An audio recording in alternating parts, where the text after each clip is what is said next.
Welcome to Grit, the Real Estate Growth Mindset podcast, hosted by Brian Charlesworth, founder of Sisu. Sisu provides growth automation software for real estate. You'll hear stories from real estate thought and technology leaders, team owners, and brokers on how they grew their business in a rapidly changing industry.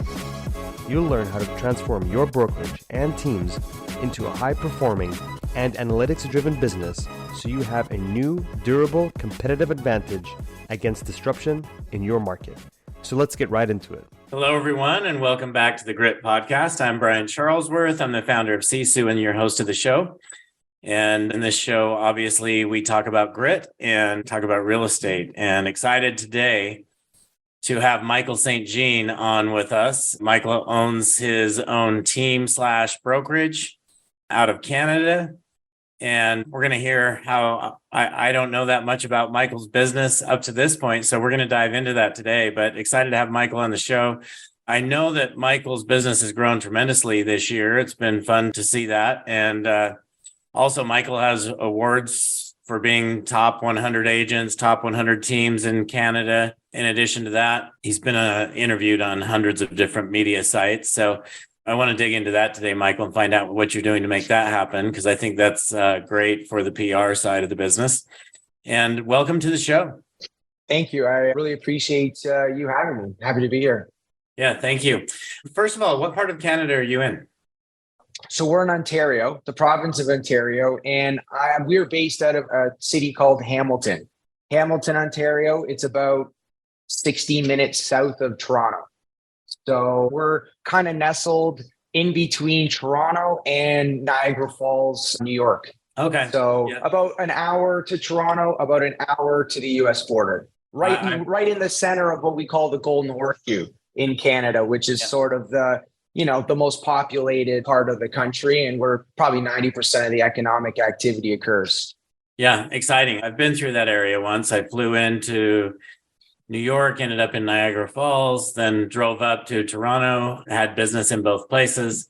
Great part of the world and great part of the country. Notice, everyone, I want you to notice Micheal does not say Toronto. He says Toronto. So I want you guys to just make note of that. If you want to sound like you know what you're talking about, don't pronounce the T, okay? Hey, I could be wrong. Don't copy me. Everyone I know from Toronto does not pronounce the T, or very light if they do, right? So anyway, thanks for joining us today, Micheal. So how did you get into the real estate world? Yeah, so actually got into real estate right out of high school. No college, no university. Always knew I wanted to be in real estate ever since I was a little kid. Both of my parents were actually real estate agents. Dad got licensed in, I believe, 1979. Mom, about 1988, 89. So I grew up in a family with mom and dad. They were both real estate agents. I never thought of doing anything else. I just sort of always assumed that I would, at one point or another, become a real estate agent. I think I was licensed around 2007-ish, just before the Great Recession. It was pretty young, right out of high school, went to work at the company that both of my parents were working for at the time. In Canada, we have a company called Royal LePage. It's, probably on par with like a Remax or a Keller Williams, at least in Canada. I went to work there and as a solo agent, and within about a year and a half, the whole world melted down. Financial crisis, real estate market. Mind you, in Canada, we didn't have as much of a crash as maybe you guys saw in the United States. Prices came down slightly, but we recovered pretty quick and sort of moved up ever since. But I got in around that time, solo agent, trying to figure out the business. My parents always worked together as a husband and wife team, but they never had a team, no assistant, no real infrastructure.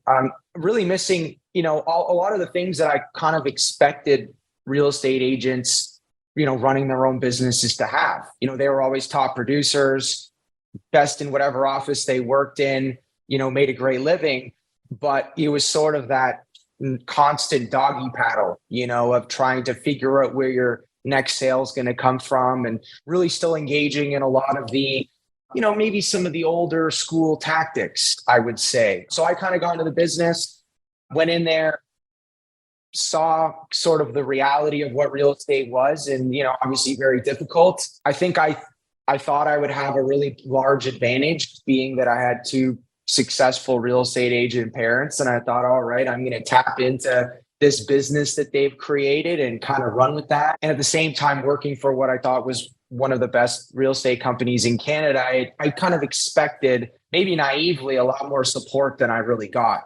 And so it's kind of a two-pronged disappointment. One, in the sense that, you have these top producer parents and you think, all right, they've got this bustling infrastructure and business, which I realized just came down to their sheer grit and their, and relentlessness and just pounding the pavement every day. And the other kind of element of disappointment being the company. And so I kind of sputtered around, I would say, between 2008 and maybe 2011, 2012.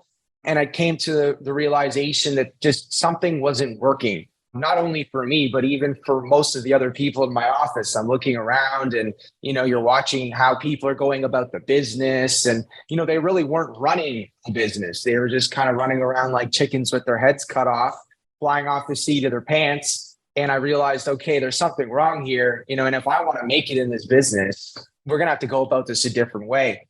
Around 2012, maybe, we started a team, started coaching with a few different real estate coaches. One first out of Canada, was a big coach at the time, and just started learning sort of the basics, the basic elements of, I guess, building a business, having a budget, having systems, processes, thinking about this as being more than just you standing outside, banging on a door, really looking at it, running, like a company. And in the first year, we doubled our business by bringing on maybe one or two agents. And then by 2013, 14, we had really, really grown, at least, in comparison to where we had been at the time. And we kind of were, I think, outgrowing our home at the brokerage that we were at. And so we kind of jumped out fairly early on. And around 2014, we took, the St. Jean team and we turned it into, Michael St. Jean Real Estate, and started a brokerage. We bought a building, renovated an office, and maybe getting a little ahead of ourselves. But I think we kind of knew where we wanted to be. And so, we were starting to kind of lay the groundwork out for something much bigger pretty early on. And obviously lots of learning, lots of mistakes, lots of errors, lots of, hey, if I could go back in a time machine, I would do this differently types of things. But we started the company around 2014 and have been, probably for the first 3-4 years, just trying to grow, trying to do what we had been doing, very digital marketing heavy at the time. Really didn't do a lot of branding, not a lot of the look at me marketing, nothing traditional. It was mostly, our business at the time had been built on Google, PPC, doing a lot of that, inside sales team, that sort of a thing. And then I'd say probably 4 or 5 years ago, we ventured into some pretty heavy duty marketing on the branded side. So, today we're on about 9 radio stations. We're running TV commercials. We've probably got 100 billboards, 200-300 bus shelter ads, direct mail to hundreds of thousands of homes every month, and doing a lot of different things in conjunction, of course, still with the digital elements and lots of brand recognition. We're a household name now in our community. I'd be surprised if there was anybody, if you walk down the street, that wouldn't know who we are or doesn't see us at least 5 times every single day. And so our business from a sales perspective has grown a lot in the last, 3-4 years, especially. And then at this point, and at the same time, we started to kind of realize that there were other components missing. And, we were just jumping on the call here, we're chatting a little bit about, the Sisu coaching, recruiting, and really not just growing your marketing spend, but also growing your manpower and getting organized and getting more efficient and really focusing in and honing in on goals and the numbers and a lot of the basics, right? At the end of the day, you've put this amazing platform together. It's all digital, it looks fantastic. But when you really dial some of the, performance metrics down, whether it's on a piece of scrap paper or in an incredible system like Sisu, at its core, you've got to be doing the basic things, which is having conversations, You need people having conversations and setting appointments and doing all of those things, that we sometimes all like to wish we maybe never had to do. It's good to get caught up in big marketing spends and all these other things, but you've got to really focus on what matters most at the end of the day. And that's these kind of core metrics. So maybe coming into last year, midway through last year, market starts to change and you start really focusing in and honing in on maybe some of your weaknesses, or looking for, how do I go on offense during this time, right? We can curl up in a ball and get scared and head for the bunker and cut and run and retreat, or we can kind of, go on offense and push, into the wind. And that was kind of the approach we took. So realizing we need more agents, we need systems, we need goals, we need to be monitoring these things, one-on-ones, weekly, monthly, accountability standards. And so at the time, I'd been using 6, 7, 8 different spreadsheets, doing everything manually. I probably spent half my month just getting the information into the spreadsheets and very little time actually putting any of the data to use. Goal setting was a grueling process. Again, spreadsheets, meeting everybody, it was a nightmare. And so I'd been looking at Sisu for a while. I'd actually been chatting with Zach for a couple of years. So, every year around Christmas time, I'd reach out to him and I'd be like, maybe we should, and then next year. And I finally, this year in the fall, I jumped on it a little early. We hooked up, we got on the system and got everything together so that we could be ready for January 1. We signed up for Sisu coaching, which, to be honest with you, has been a huge benefit to us. It's massive impact. I mean, I didn't really know what I was, maybe signing up for at the beginning. I just thought, hey, let's check it out, see what it is. But surprisingly, the amount of value I've taken out of that is insane.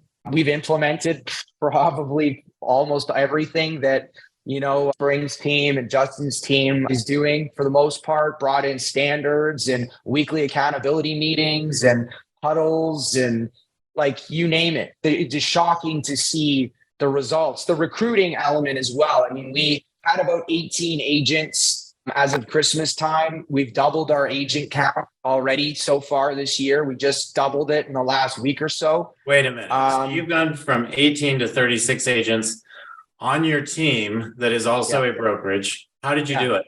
I want to stop here and emphasize this because this is, in today's market, there are a lot of people that are not doing very well, right? A lot of people in this business that are struggling, more so even in the mortgage business. And then there are those who are taking market share. And right now, you are one of those taking market share. So, what was the shift that went from, you've been in this business now for 15 years, 16 years, and now all of a sudden, took you 15 years to get to 18 agents, and now you've doubled. You've gone from 18 to 36 in 6 months. How does this happen? What was the shift? Well, obviously opening yourself up to learning. Sometimes you can kind of get a little insular and, kind of just barricade yourself in your office and just keep running around like a hamster on the wheel, doing what you've always been doing. I think you've got to just kind of shake yourself a little bit and get uncomfortable and get out there and put yourself out. And whether that's trying new software, coaching, and just being open to what you're being taught, right? Spring's team, other teams, they're doing things, it's working. It's not a joke. It's not always a magic, right? Sometimes we overthink. We don't take the action. We think, well, maybe this won't work for me. That won't work for me. I just look at everything very black and white. And if I believe that the person telling me to do something is doing it and it works, then I will implement it 100% as quickly as possible. And so it's not rocket science. It's just looking at this in a bit of a different light.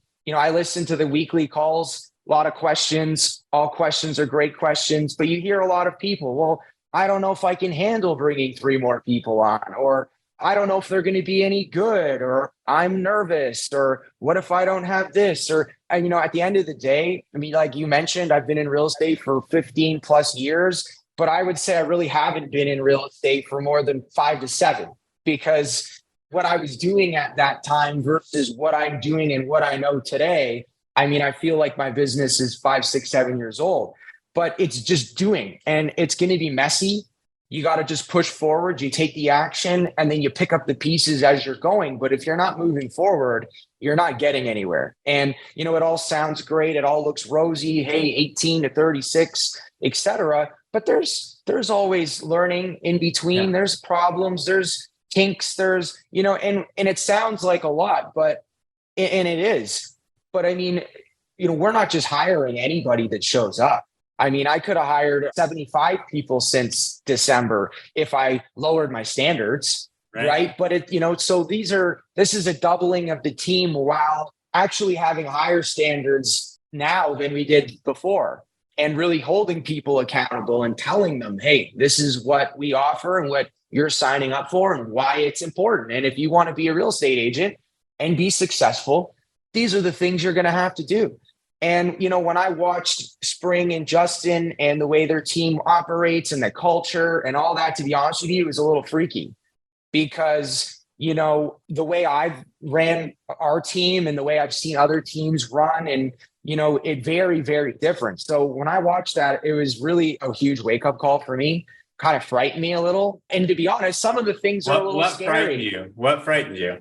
I don't know, just seeing the culture and just seeing how they were able to get everybody together and hold people accountable and really calling them out and, you know, setting goals and, you know, having responsibilities and things set out in a weekly calendar and a schedule and, you know, just all of those things, right? I think sometimes there's this fear mindset as a team leader. I don't want to upset the agents. I don't want them to quit. How am I going to get this person to show up at X time on X day to have a one-on-one? Or are they going to use Sisu? Are they going to look at it? Are they, you know, there's a million obstacles and objections that you can create in your own mind if you let yourself. And you know, and you hear them coming out all the time in questions in the, you know, Facebook chats or on the weekly calls. But I think it's just overcoming those things and just saying, listen, at the end of the day, we're running a business. These things are in the best interest, not only for us as business owners, but for our agents. And the reality is that if the agents aren't willing to engage in those activities, then you know what? It kind of is what it is. But you got to recruit around your culture, right? And so we implemented standards. We implemented all these different activities and then started recruiting around that and making sure, obviously, that, you know, there's a balance between the 18 people that were here before who are used to a very different way of doing things and then the 18 new people. And so there was a transition process where we slowly but surely kind of introduced these things and explained why and showed the benefits, and while also bringing new people into the group that were coming in that way and just understanding that this is the way that it is from day one. Yes. And we saw a huge shift. And believe it or not a whole lot of turmoil in the existing agents. Surprisingly enough, even though maybe sometimes, you know, some of them will kick and scream along the way, they all basically came over and shifted gears and started doing things in a very new way. And we're surprised at, you know, the results. So it was a very, you know, when you're thinking about a transition like that, it can seem scary, but it actually turned out really, really, really well. But I think a lot of that has to do with how you're presenting these things and, you know, maybe not just dropping the hammer all in one day and going, here's 30 new ways of doing things. Let's go. You know, it's a gradual process. And I think agents just have to realize at the end of the day that, hey, we're here to provide leads and support and administration and goal setting and accountability and mentorship and all those things. But you are here to provide the other half, which are these activities on the screen.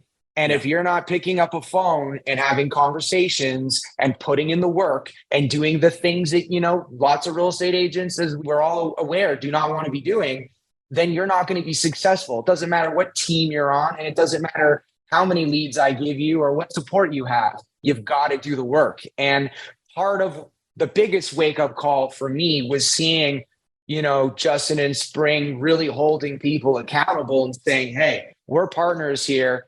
here's the half that we provide, but there's the other side of that equation, and you need to step up and do the work. And people are either going to fit within that culture or they're not. If you're worried all day about maybe someone getting offended or not wanting to do something or not liking it or not wanting to clap at a team meeting and cheer people on and celebrate your success, well, then they're not the right person for your culture. And you have to just wish them well, and they maybe belong in a different environment. So a lot of it's psychological, because as I know you're probably aware, at its core, if you wrote down all these different things on a piece of paper, they actually seem pretty simple. But when you dive into it, they're a lot more complex. And of course, you can come up with a lot of reasons not to do every one of them. But the biggest shift is not just the software element, which is what I came for. Initially, I just want to get rid of these spreadsheets and not have such a grueling goal setting process and have some numbers. But then I realized that that's only half the equation. The other half, and how you take this and implement that along with all of these other, systems and processes that, Spring's team and Justin's team are utilizing, you start realizing like that's where the magic actually is. How do you take this, what could look like to an average agent, another piece of software that they don't want to log into, and then turning it into like the ultimate tool, like the central focus of their entire business, and building it into everything from your meetings, your one-on-ones, and everything else. That's where the game really changed for us and where my eyes opened. So, Michael, first, I just want to congratulate you. It's super fun for me to hear. This is why I started Sisu. Honestly, I got into the business. I saw the challenges. I was helping Spring grow her team back when she had 5 agents, right? That's when I came in. She now has 100 agents. So for those of you, when Michael's been talking about Spring and Justin's team, Spring is my wife. Justin is her team leader for her Davis County office and partner in a lot of other businesses as well. Anyway, you've been in these group coaching calls, right? You've heard people talk about verbally give excuses as to why, even though they're in those same coaching meetings, as to why it won't work. Like they're telling themselves, 3 new agents, you said 3 new agents is going to be too hard. I mean, that's what Sisu is about, right? It's about the systems so that you can bring in 10 new agents a month. And as long as you have the systems in place, the onboarding in place, the training in place, it all makes sense. It all happens, right? So Sisu is a software that empowers you to be a great leader. And you've embraced that, and look at the leader you are today. To me, it's phenomenal. Like for me to just sit here and listen to the progress you've made this year since you've gotten Sisu just in 6 months is unbelievable to me. So anyway, I want to congratulate you and just first of all say it's an amazing story. Yeah, I appreciate that. And honestly, if I could take you back 6 or 12 months and walk you through our office and just show you a week at our company, I mean, and the way we do everything, we've changed literally everything that we do in the last, since last fall. I mean, literally everything we do has changed as a result of this. Like I would have never thought, if you had gone back a year ago and you told me that we would be here today doing the things we're doing, that we would be doing what I would have never thought. I mean, So you've had coaches before, right? Tons. You've had tons of coaches. What's the difference this time? And not that I'm not talking about really about the coaching. I'm talking about Sisu combined with really a shift of mindset and a shift of culture, right? If you've been enjoying Grit, please help us continue to grow the channel by leaving a 5-star review and sharing it with a friend. Now back to Grit. Yeah, that's an interesting question. I think it's just a very different way of looking at things. The recruiting element as well. I mean, I used to try to find, these magical super realtors and, you put them through a 1,000-step process, interview process and, just overthinking a lot of things and really kind of, I think, forgetting about some of the basics.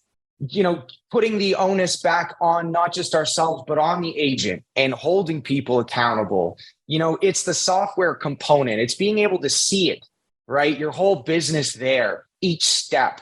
I mean, at the end of the day, you're here to make X number of dollars as an agent. And to be able to map that out, here's what you want to do. Here's how it breaks down.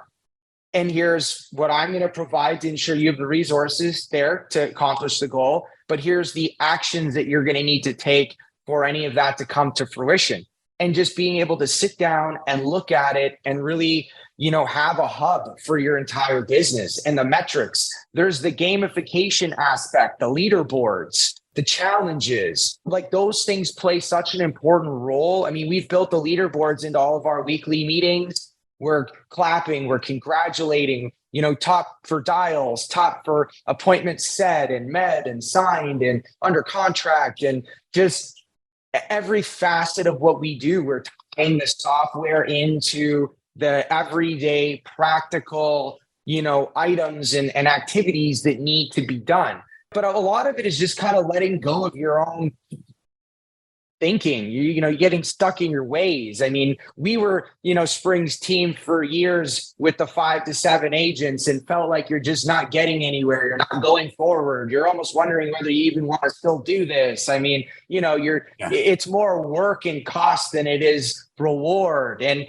I think it just a shift in mindset is required, and just saying, you know what, we got to treat this like a real business. We've got to grow. The power is in the people and in the numbers. And I was always one of those people that thought, well, I'd rather have 5 super producers that sell 100 homes a year each than have 50 people selling X number of homes a month. And I can honestly say that my entire way of thinking was backwards. And the more we've embraced recruiting and systemization and, the process and growth, the better it gets and the easier it gets. I mean, I've heard a million people, like you said, mention, well, how am I going to onboard 3 people at once? Oh my God, isn't that a lot of work?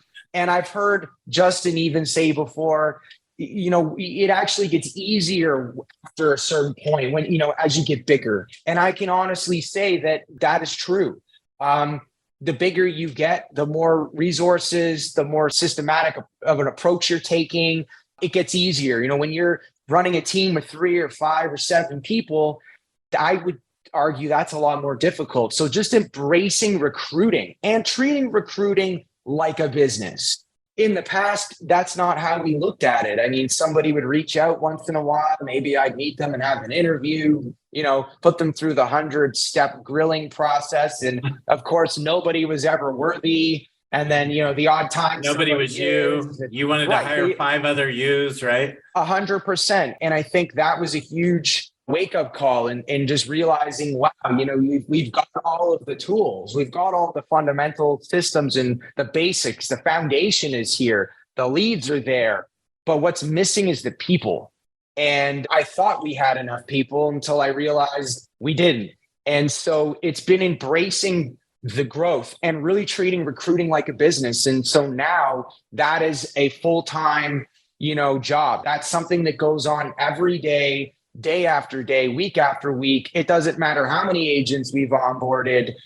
We are pushing forward interviews, ads, onboarding, training, and, you've got to look at it a very different way. And we've really embraced that. And there's obviously a lot more we could be doing.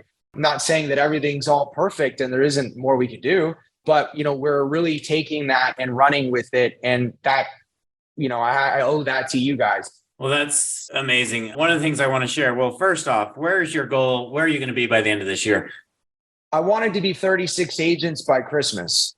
My goal was to double the agent count this year. We've doubled it already and we're July 10. I'm now going to try to hit 50 plus by December 30th or 31st. So the goal is now, let's see if we can grow past 50. And, even in, some of the growth is happening organically, which is something I want to add as well. The more that we've kind of shifted gears and culture and have brought in new faces to the team, the more other people are sort of coming out of the woodwork. My friend actually works on your team, or so-and-so on your team mentioned how amazing your team is, and I'm on another team. there's a lot of that happening. And so one person's turning into three in some cases. And, even the way that we're projecting our agents and our culture into our social media, that wasn't really something we did. Putting our pictures of us in our meetings, congratulating our top producers and leaders and cultural icon we introduced, and all those things. Agents are looking at this stuff. They really are. I always thought, the social media was just for the consumer. It's just for the seller. It's just for the buyer.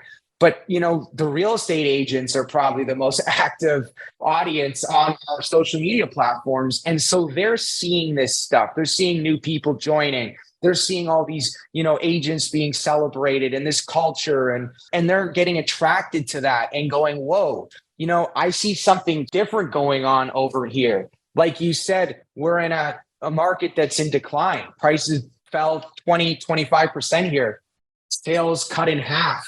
But I'm looking at this team and they're bringing agents on like it's going out of style. They're celebrating people. They're having a good time. They're successful. And that is also helping bring people, and also helping the people that are just coming in through an ad. I mean, the first thing they're doing is they're looking at your website, they're looking at your social platforms, and then they're seeing it too.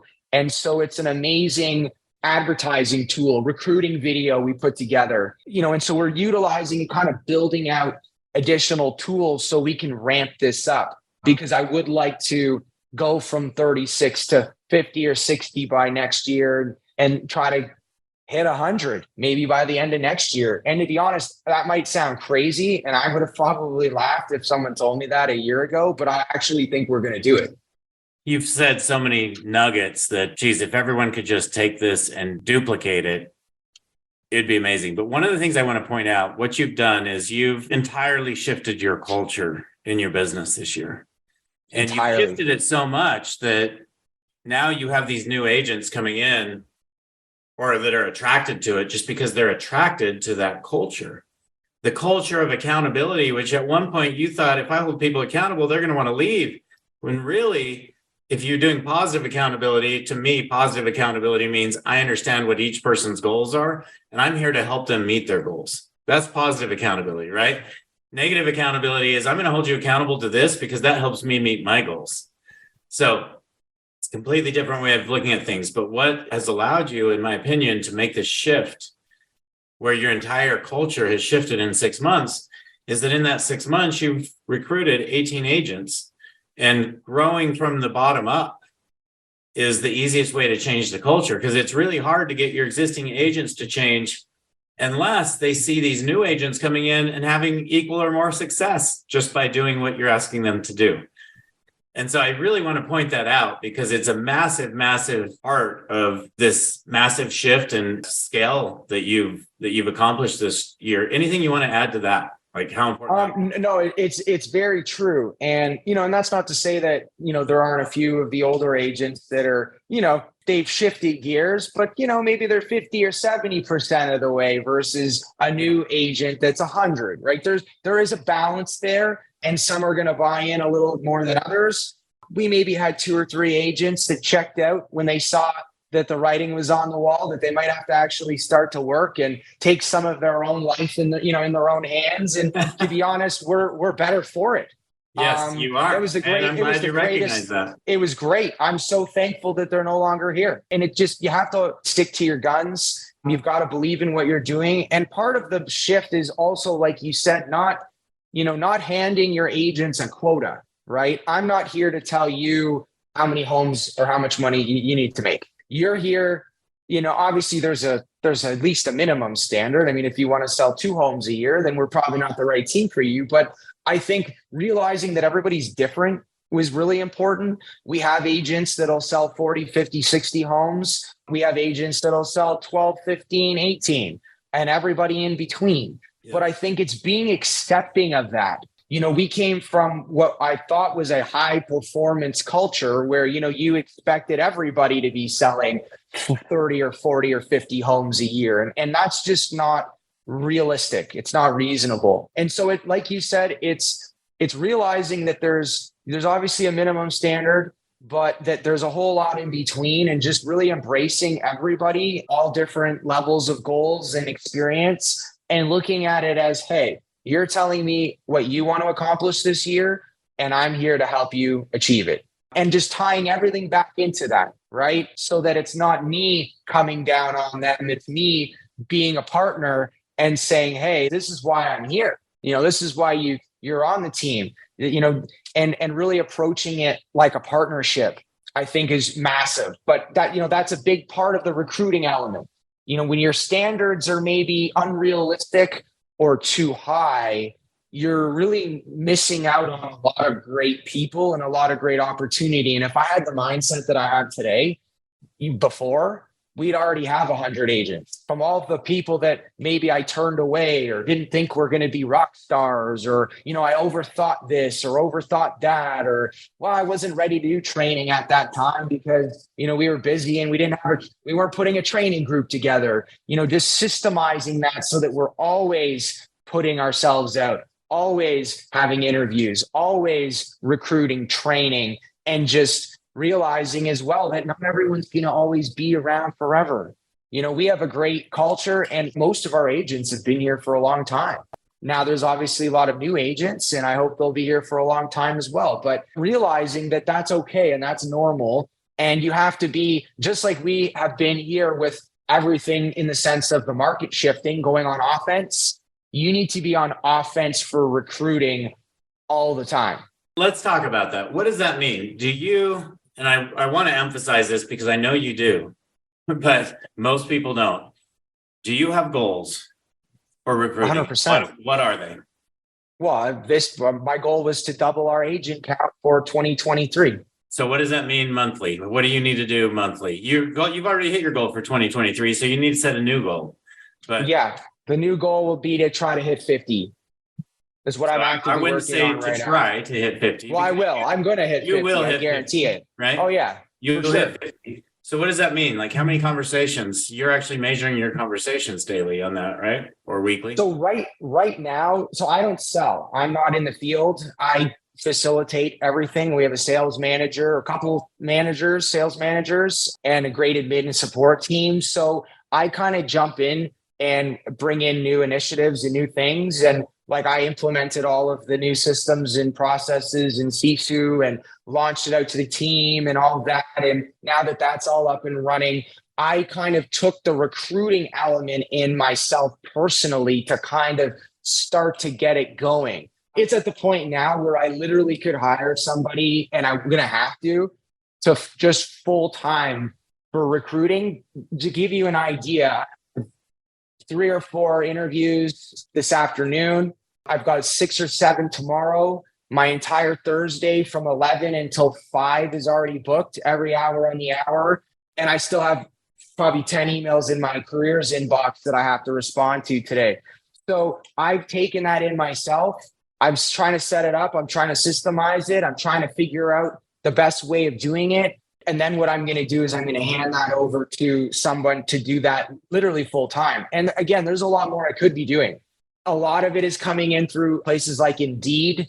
It's coming in through agent referrals, things of that nature. Our brand is really, really strong now. So people are, again, in conjunction with all the things we've chatted about today and our brand awareness, they're coming in. So I haven't gone out on offense as much as we're going to be. So I'm not sitting down and saying, well, today I'm going to make 10 calls or, whatever the case. There's enough that's incoming from the marketing channels, Facebook ads, Indeed ads, our website, our social media, referral, our brand, that all of these meetings that I have are people that have come to me.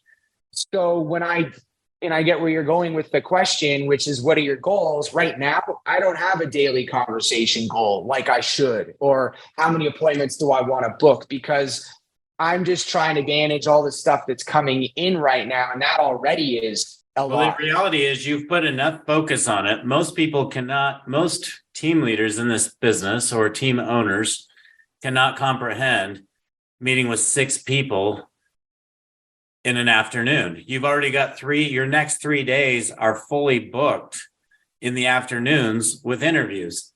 So it's very obvious that you have a massive focus on that side of the business. So congratulations. This is my number one goal right now is recruiting, training, and getting the agent count up. And then, I will hand it over to a capable person at some point, maybe later this year, early next year. And then, kind of step back a little bit. Right now, I'm orchestrating it, and I'm having the first interview, virtual, 30, 60 minutes. I meet everybody first. If I think there's opportunity there, I then shift them over for a second interview with my sales manager, Teresa. He meets them in person, gets down to the basics. And if they get past Teresa, they have a pretty good chance of being successful.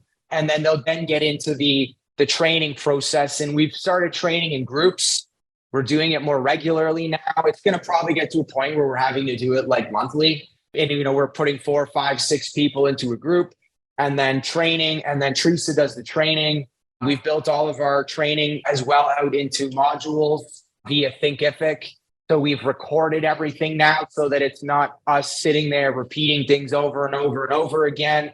There's the human component where we're getting together a few times a week to check in, make sure people are where they need to be, questions, et cetera, et cetera. Almost sort of like the Sisu coaching where, hey, watch the modules, take in the information, come back for a Q&A, ask your questions, be prepared, and, implement the next week, come back, and sort of like that. And so we're trying to systematize and speed up the training process because that traditionally for us was really long.